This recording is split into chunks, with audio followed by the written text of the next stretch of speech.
ರಾಜ್ಯಪಾಲರ ವಿರುದ್ಧ ಅವಹೇಳನಕಾರಿ ಹೇಳಿಕೆ ಹಾಗೂ ಬಾಂಗ್ಲಾದೇಶ ಮಾದರಿಯಲ್ಲಿ ದಂಗೆ ಏಳಲು ಪ್ರಚೋದಿಸುತ್ತಿರುವ ಐವನ್ ಡಿಸೋಜಾ ವಿರುದ್ಧ ಮತ್ತು ಪೊಲೀಸ್ ಠಾಣೆಯಲ್ಲಿ ಎಫ್ಐಆರ್ ದಾಖಲಿಸಲು ವಿಳಂಬ ಮಾಡುತ್ತಿರುವ ಪೊಲೀಸ್ ಇಲಾಖೆ ಹಾಗೂ ರಾಜ್ಯ ಸರ್ಕಾರದ ವಿರುದ್ಧ ಭಾರತೀಯ ಜನತಾ ಪಾರ್ಟಿ ಯುವ ಮೋರ್ಚಾ ಮುಲ್ಕಿ ಮೂಡಬಿದ್ರೆ ವಲಯ ಇದರ ವತಿಯಿಂದ ಮೂಡಬಿದ್ರಿಯಲ್ಲಿ ಪ್ರತಿಭಟನೆ ಮತ್ತು ರಸ್ತೆ ತಡೆ ನಡೆಸಿದ್ದಾರೆ. ಪ್ರತಿಭಟನೆಯನ್ನು ಉದ್ದೇಶಿಸಿ ಮಾತನಾಡಿದ ಶಾಸಕ ಉಮಾನಾಥ್ ಕೋಟ್ಯಾನ್, ಮುಖ್ಯಮಂತ್ರಿ ಸಿದ್ದರಾಮಯ್ಯ ಅವರನ್ನ ಖುಷಿಪಡಿಸುವ ಉದ್ದೇಶದಿಂದ ನಮ್ಮ ರಾಜ್ಯಪಾಲರನ್ನ ಬಾಂಗ್ಲಾದ ಪ್ರಧಾನಿಯನ್ನ ಓಡಿಸಿದಂತೆ ಓಡಿಸಬೇಕೆಂದು ಬೇಜವಾಬ್ದಾರಿ ಹೇಳಿಕೆ ನೀಡಿರುವ ಎಂಎಲ್ಸಿ ಐವನ್ ಡಿಸೋಜಾ ಅವರನ್ನ ಬಂಧಿಸಬೇಕೆಂದು ಆಗ್ರಹಿಸಿದ್ದಾರೆ.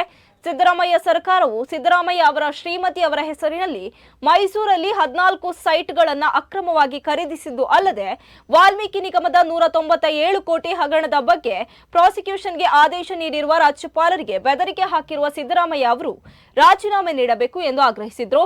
ಇನ್ನು ಈ ಸಂದರ್ಭದಲ್ಲಿ ಮಂಡಲಾಧ್ಯಕ್ಷ ದಿನೇಶ್, ಕಾರ್ಯದರ್ಶಿ ರಂಜಿತ್ ಪೂಜಾರಿ, ಪುರಸಭಾ ಅಧ್ಯಕ್ಷೆ ಜಯಶ್ರೀ ಕೇಶವ್, ಉಪಾಧ್ಯಕ್ಷ ನಾಗರಾಜ ಪೂಜಾರಿ ಸೇರಿದಂತೆ ಮತ್ತಿತರರು ಉಪಸ್ಥಿತರಿದ್ದರು.